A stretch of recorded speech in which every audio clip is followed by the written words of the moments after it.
हर खबर पर होगी आपकी पकड़। डाउनलोड कीजिए एबीपी लाइव ऐप। आज वो जवाब आ गया, वो बयान आ गया जिसका देश एक अरसे से इंतजार कर रहा था, क्योंकि चीन का ये विवाद लंबे अरसे से चल रहा है। लेकिन कल जो कुछ हुआ उसने दिल तोड़ के रख दिया। आज प्रधानमंत्री नरेंद्र मोदी से लेकर हमारे विदेश मंत्री एस जयशंकर तक ने चीन को याद दिला दिया है कि उसकी रेखा, उसकी हद है क्या।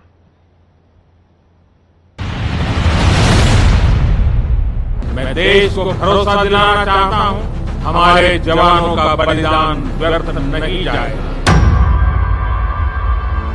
हमें कोई भी रोक नहीं सकता। किसी को भी जरा भी भ्रम या संदेह नहीं होना चाहिए।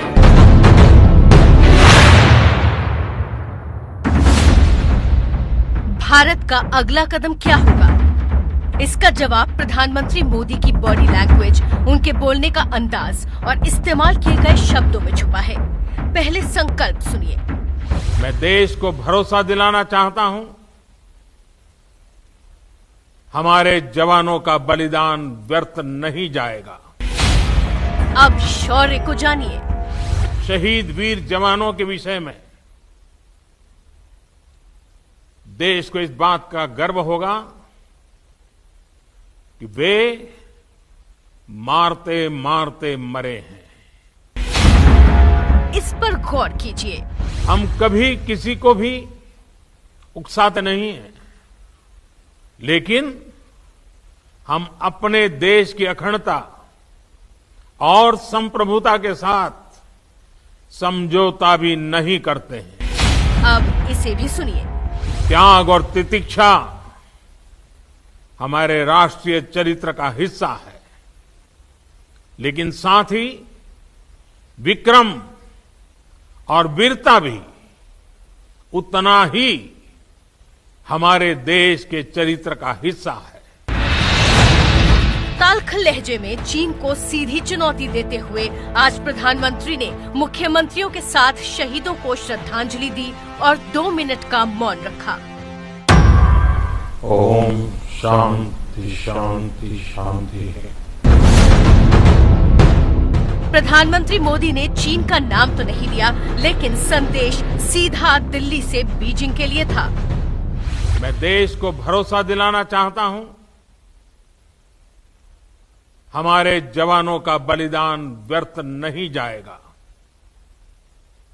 हमारे लिए भारत की अखंडता और संप्रभुता सर्वोच्च है और इसकी रक्षा करने से हमें कोई भी रोक नहीं सकता। इस बारे में किसी को भी जरा भी भ्रम या संदेह नहीं होना चाहिए। भारत शांति चाहता है, लेकिन भारत उकसाने पर हर हाल में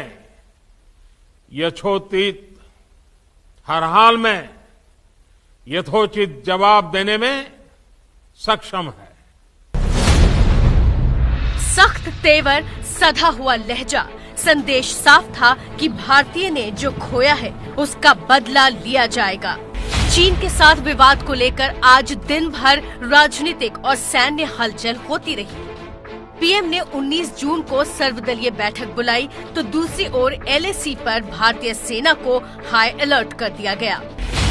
24 घंटे के अंदर दूसरी बार रक्षा मंत्री राजनाथ सिंह ने सीडीएस बिपिन रावत और तीनों सेना प्रमुखों के साथ मीटिंग की। मीटिंग में कुछ फैसले लिए गए। सूत्रों के मुताबिक भारत की ओर से सैन्य बातचीत फिलहाल रोकी गई है। जवाबी कार्रवाई के लिए सेना को पूरी स्वतंत्रता दी गई। सेना तय करेगी कि कार्रवाई कैसे, कब और कहां करनी है। पहले आईटीबीपी को अलर्ट पर रखा गया था और अब उत्तराखंड के जोशीमठ में आईटीबीपी जवानों का ट्रक एलएसी की तरफ कूच करने लगा है। चमोली जिले में माणा, बाराहोती, रिमखेम, नीति और उत्तरकाशी में निलंग घाटी के साथ ही भैरो घाटी तक सुरक्षा बलों की भारी तैनाती हुई है। सोनमर्ग से कई किलोमीटर पहले गगनगीर चेक पॉइंट से आगे आम जनता की गाड़ी के लद्दाख जाने पर अस्थायी रोक लगा दी गई है। अब हमको चीन को एक बहुत साफ, बहुत कड़ी चेतावनी देनी होगी कि साहब ये धक्का मुक्की का दौर जो कि इतना घातक हो गया है, अब ये नहीं चलेगा। दोनों आर्म्ड फोर्सेस है, कोई लाठी वाली फौज नहीं है। अब अगर आपने इस तरह की हरकत करी तो भारत की फौज को फायर खोलना चाहिए, खाए फायर खोलना पड़ेगा। 45 साल बाद चीन के साथ हुए भयानक खूनी संघर्ष के बाद दुनिया की नजर भारत और चीन पर है। दोनों देशों के विदेश मंत्रालय आज पूरे दिन हरकत में रहे। भारत के विदेश मंत्री एस जयशंकर ने चीन के विदेश मंत्री वांग यी से बात की। विदेश मंत्री डॉक्टर एस जयशंकर ने चीन के विदेश मंत्री वांग यी के साथ हुई बातचीत में उन्हें साफ साफ बताया कि चीनी सैनिकों ने पूरी प्लानिंग के साथ गलवान घाटी में हमले को अंजाम दिया। चीनी विदेश मंत्री को खरी खरी सुनाते हुए भारतीय विदेश मंत्री ने कहा कि चीन के सैनिकों ने जो कुछ किया है उससे दोनों देशों के रिश्तों पर काफी बुरा असर पड़ेगा। हालांकि आखिर में दोनों विदेश मंत्रियों ने इस बात पर रजामंदी जताई कि अब स्थिति को संभालने के लिए मिलकर प्रयास किए जाएंगे। साथ ही 6 जून को सैन्य कमांडरों के बीच बनी सहमति को भी जमीन पर उतारा जाएगा। चीन ने दोनों देशों में जल्द शांति बहाली का दावा किया। 维护边境地区的和平与安宁，作为世界上2个最大的发展中国家和新兴经济体。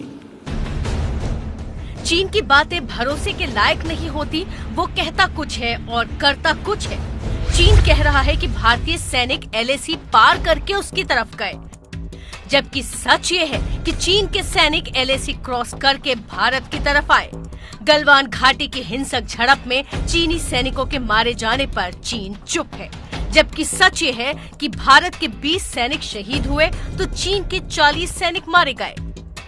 सोच समझ के अगला कदम लेंगे। मुझे लगता है कि अब इस रात की झड़प जो हुई थी उसमें जो दोनों साइड को नुकसान हुआ उसका अभी जज्बा लिया जाएगा और मैं समझता हूं कि मिलिट्री लेवल और डिप्लोमेटिक लेवल पर इसका हल ढूंढने की कोशिश की जाएगी। चीन एक भूमाफिया है, दूसरों की जमीन पर कब्जा करना उसका सिद्धांत है। उसकी फिलॉसफी है कि गज में नहीं तो इंच में जमीन कब्जाओ। लेकिन हिंदुस्तान के जवाब ने साफ कर दिया है कि भारत के साथ उसकी चालबाजी भविष्य में महंगी पड़ेगी।